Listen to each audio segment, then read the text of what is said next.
আসসালামু আলাইকুম প্রিয় শিক্ষার্থী, ভুল সংশোধনী জাবেদার দ্বিতীয় ক্লাসে তোমাদের সকলকে স্বাগতম। আমরা 7 নম্বর প্রশ্ন থেকে শুরু করব। এর আগে আমরা প্রথম ক্লাসে 1 থেকে 6 পর্যন্ত আমরা জাবেদাগুলো আলোচনা করেছিলাম। আজকে আমরা 7 থেকে শুরু করব।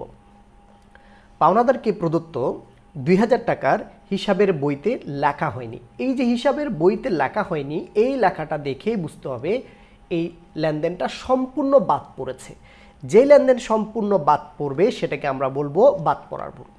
আর বাদ পড়ার ভুল হলে এটা অবশ্যই দুই পক্ষের ভুল হবে, কারণ এখানে কোনো জাবেদাই করা হয়নি, দুটি পক্ষই লেখা হয়নি, খতিয়ানও হয়নি, রেওয়ামিল হয়নি। সো এটি হচ্ছে বাদ পড়ার ভুল এবং দোতরফা ভুল। তাহলে পাওনাদারকে যদি আমরা প্রদান করি, তাহলে পাওনাদার হিসাব ডেবিট হবে বা প্রদেয় হিসাব ডেবিট হবে, কারণ আমাদের পাওনাদার কমবে এবং নগদ টাকা যাবে, সম্পদ কমবে, এই জন্য নগদান হিসাব ক্রেডিট হবে, টাকা হবে আমাদের 2000। 2 নম্বর প্রশ্ন, 8 নম্বর প্রশ্ন, 20,000 টাকার যন্ত্রপাতি ক্রয় আসবাবপত্র নামে লেখা হয়েছে।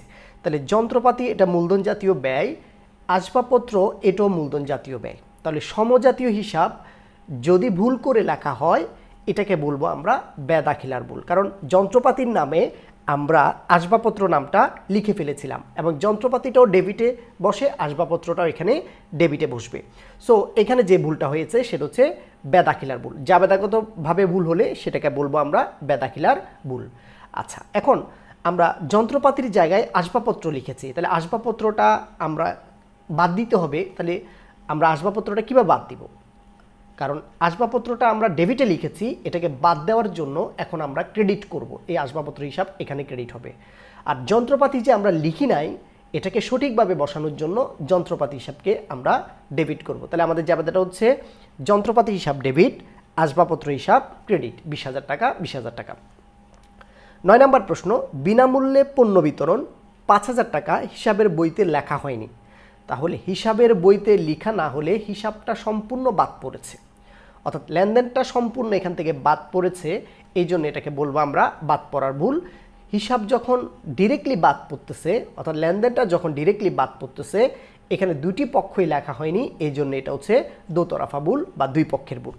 তাহলে বিনামূল্য পণ্য বিতরণ করলে, বিনামূল্য কেন পণ্য বিতরণ করব? বিজ্ঞাপনের জন্য। তাহলে আমাদের একটা বিজ্ঞাপন বেড়ে যাবে, বিজ্ঞাপন হচ্ছে ব্যয়, ব্যয় বাড়লে ডেবিট হবে, বিজ্ঞাপন হিসাবকে আমরা ডেবিট করব।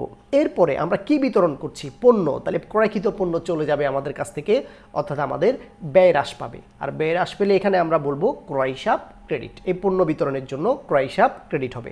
তাহলে জাবেদাটা হচ্ছে বিজ্ঞাপন হিসাব ডেবিট, ক্রয় হিসাব ক্রেডিট, 5,000 টাকা 5,000 টাকা।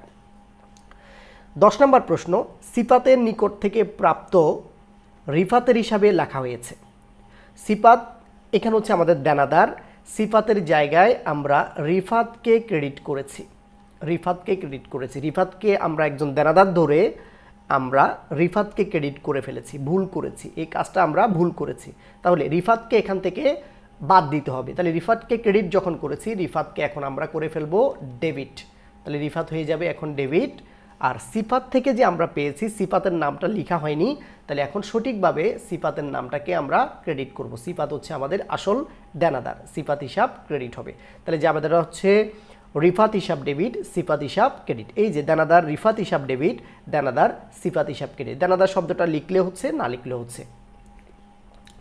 লাস্ট প্রশ্ন 11 নাম্বার, রহিমের নিকট থেকে 500 টাকা পেয়ে তার হিসাবে 50 টাকা লেখা হয়েছে। রহিম থেকে পেয়েছি 500, কিন্তু লিখেছি আমরা 50।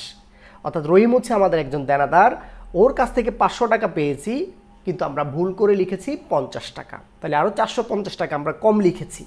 তাহলে এই 450 টাকা আমরা সঠিক করে বসাবো। রহিমের হিসাবে, তার হিসাবে, শুধুমাত্র রহিমের হিসাবে আমরা কম লিখেছি।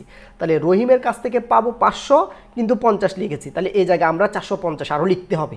তাহলে রহিমের হিসাবে আমরা ক্রেডিটে দেখাবো 450, রহিমের হিসাবে আমরা ক্রেডিট দেখাবো 450। এই জায়গায় দেখালাম, শুধুমাত্র রহিমের হিসাবে ভুল হয়েছে, অন্য কোনো পক্ষে ভুল হয়নি। তাহলে আরেকটা পক্ষ আমরা কি লিখবো? আরেকটা পক্ষের নাম হবে অনিশ্চিত হিসাব। তাহলে অনিশ্চিত হিসাব 450, রহিমের হিসাবে আমরা ক্রেডিট করেছি 50, আরও 450 ক্রেডিটে করলে 500 টাকা হয়ে যাবে। এই জন্য রহিমের হিসাবে ক্রেডিট করলাম আমরা 450। তাহলে অনিশ্চিত হিসাব যেখানে আসে, এটা হচ্ছে আমাদের এক পক্ষের ভুল। আর টাকার অঙ্কে যখন আমরা ভুল করেছি, কারণ 500-র জায়গায় 50 লিখেছি, তাহলে এটা হচ্ছে লেখার ভুল। এই হচ্ছে আজকের আমার ক্লাস। ভুল সংশোধনী জাবেদার আমরা আরেকটা ক্লাস দিব, এটা সর্বশেষ ক্লাস হবে, তৃতীয় ক্লাসটা। আশা করি সঙ্গে থাকবে। আজকে এই পর্যন্ত। আল্লাহ হাফেজ। আসসালামু আলাইকুম ওয়া রাহমাতুল্লাহ।